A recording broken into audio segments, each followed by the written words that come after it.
स्वागत है आपका इंडिया न्यूज के डिजिटल प्लेटफॉर्म पर और मैं हूं आपके साथ गुलिस्ता।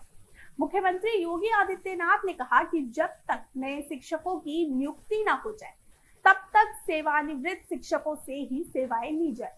उन्होंने एक फिक्स मानदेय दिया है और आपको बता दें कि उन्होंने कहा कि पिछली सरकार में माध्यमिक शिक्षा के कॉलेज नकल के अड्डे बन गए थे, जिनमें ठेके पर नकल कराई जाती थी।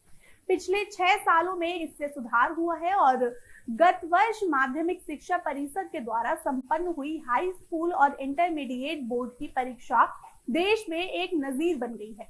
अब परिषद में 15 दिन के अंदर 56 लाख विद्यार्थियों की नकल विहीन परीक्षा कराई और 15 दिन के अंदर ही परिणाम भी दे दिया। सीएम योगी ने शुक्रवार को लोकसभा में मिशन रोजगार के अंतर्गत उत्तर प्रदेश लोक सेवा आयोग द्वारा चयनित 219 प्रधानाचार्यों को नियुक्ति पत्र वितरित किया। अब आपको बता दें कि इस दौरान उन्होंने कहा कि प्रधानाचार्य शिक्षक संस्थान की रीढ़ होते हैं।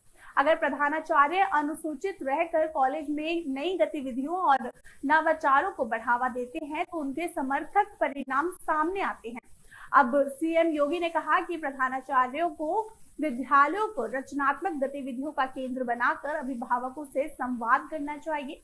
विद्यार्थियों को पाठ्यक्रम के साथ साथ देश दुनिया और युवा कल्याण और महिला कल्याण से जुड़ी सरकार की योजनाओं के बारे में भी जानकारी देते रहना चाहिए और इससे विद्यार्थियों में ज्ञान के साथ साथ जागरूकता भी आती है और प्रधानाचार्य का कार्यकाल भी यादगार बनता है।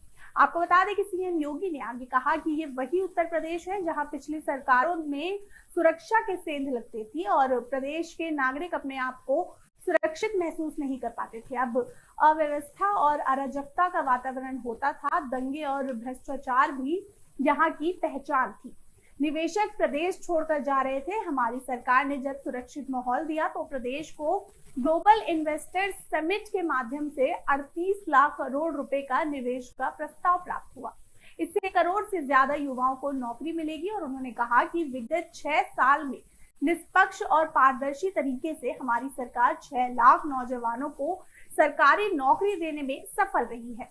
इसमें 1,64,000 शिक्षकों की नियुक्ति हुई है। सीएम योगी ने आगे कहा कि उत्तर प्रदेश आध्यात्मिक और सांस्कृतिक विरासत का केंद्र है। देश में सबसे ज्यादा आध्यात्मिक पर्यटन यही है, जिसमें भारी बढ़ोतरी हुई है। 2017 से पहले उत्तर प्रदेश में सिर्फ 1.5 से 2 करोड़ पर्यटक ही आते थे। आज ये संख्या बढ़कर 1 साल में 30 करोड़ पर्यटकों की हो चुकी है।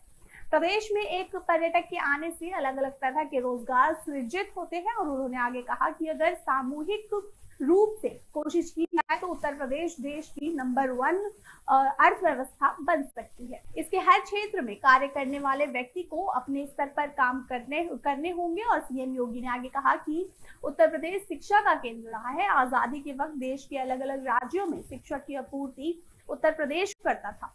हमें फिर से उस दिशा में कोशिश करते हुए अनुशासित और राष्ट्रभक्त नागरिक की फौज खड़ी करनी होगी। कार्यक्रम में माध्यमिक शिक्षा राज्य मंत्री गुलाब देवी, मुख्य सचिव दुर्गा शंकर मिश्र, अपर सचिव माध्यमिक शिक्षा दीपक कुमार, शिक्षा विभागीय के अधिकारी और चयनित प्रधानाचार्य मौजूद थे। तो फिलहाल के लिए इतना ही। जुड़े रहिए इंडिया न्यूज के डिजिटल प्लेटफॉर्म के साथ। मुझे दीजिए इजाजत। धन्यवाद।